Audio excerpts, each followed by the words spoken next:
So why don't we start with aperture? What is aperture, I guess, is the biggest question, and then we'll take it from there. All right. So just a precursor to aperture and a statement about the exposure triangle. In my opinion, and from when I was starting out seriously shooting and learning how to do photography in that car in the middle of the night, there literally is nothing that will be more important and will unlock your camera more than learning this exposure triangle. And once it clicks, it will become second nature.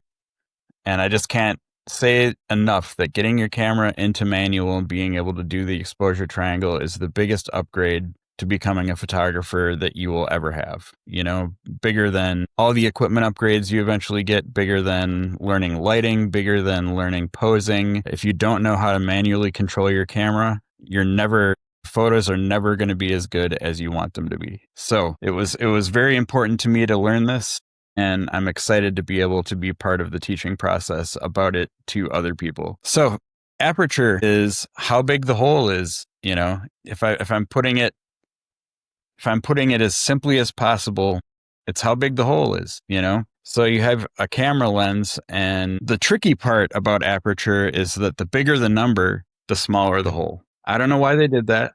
Yeah, that trips up a lot of people. It does trip up a lot of people. So if you're, you know, most of my lenses go from f2.8 at their most wide open to f22 at their smallest. And so what are f-stops? You use f.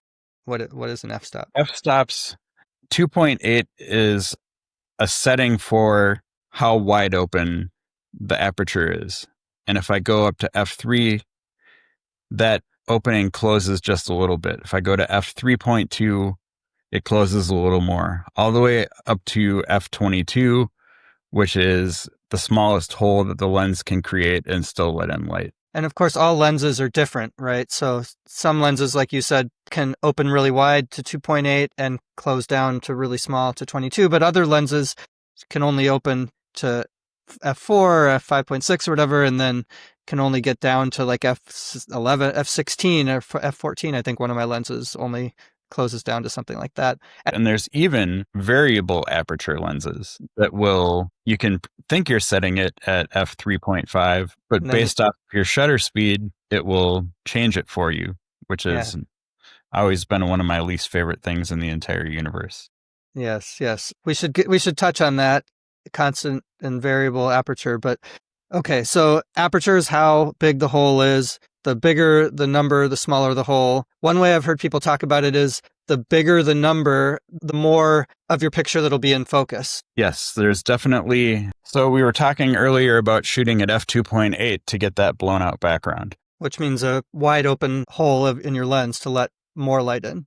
Yep. So that's what aperture controls, how much light comes into your camera. Fundamentally, that's what aperture is, right? But now I'm anticipating that you're about to talk about the other thing that aperture does. Ooh, the other exciting thing, depth of field. So if I take a photo of your face at f2.8, you know, everything in the background is going to be blurry. If you and your wife were sitting next to each other, I would shoot at f5.6, because at f5.6, you can get two people's faces that are next to each other in focus. And so the more you stop down, which means closing the hole, the more things are going to be in focus until you get to f22 or infinity. And infinity is, you know, it's kind of more of like, if you're doing landscape photo, I always tell people that I'm teaching how to do that, to shoot at between f8 and f11, and your focus point should be the furthest thing away in the photo. So you're focusing to infinity at f8 or 11, and everything in your photo should be in focus, and you have the proper depth of field. Interesting. Yeah, I think about that when I do real estate photography. I do usually between f8 and f11, and I focus sort of at something in the middle of the room, and that gets everything in focus. That's interesting. With the landscape, you'd focus on the farthest away thing. Okay. Yep. So that's depth of field. When you're wide open, you're going to be blurry in the background, and at f22, if you're focused at the back of the image, everything is going to be in focus. So what are some examples of when you would want everything in the whole picture to be in focus, and what are some examples of when you would want just this thing, the subject of the picture to be in focus. So if you're doing portrait photography, portrait or like lifestyle or even some product photography, like I know I do a lot of food photography because I'm in the hospitality industry. That's all stuff where you would want your subject to be in focus and the background to be blurry, because you want the focus to be on your subject and you don't want anything in the background to distract you from what you're looking at. Like you want that to pop, you want that to stand out. Yep. You want what you have in focus to pop and be what people are looking at, not the records on the shelves behind me. And yeah, that's a good example. Okay.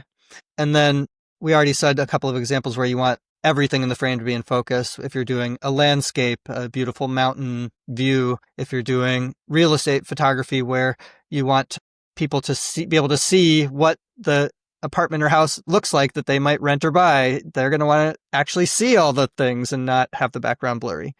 Okay. Or street photography. A lot of street photography, you're going to want everything in your frame to be in focus, Okay. unless you're doing like a pan shot of a, passing car or something. Yeah. So, okay, aperture, how big or small the hole is that lets light in, controls then, we've said two things. It controls how much light it comes into the photo and the depth of field, or how much of the picture is in focus. I think that gives the basics for aperture. I do want to come back to just one small point, though, and this maybe gets us into sciencey stuff, but I think with f-stop, so if you have a lens that starts at f2.8 and then you go to the next one, doesn't the amount of light coming in reduce by half at every f-stop? Is that right?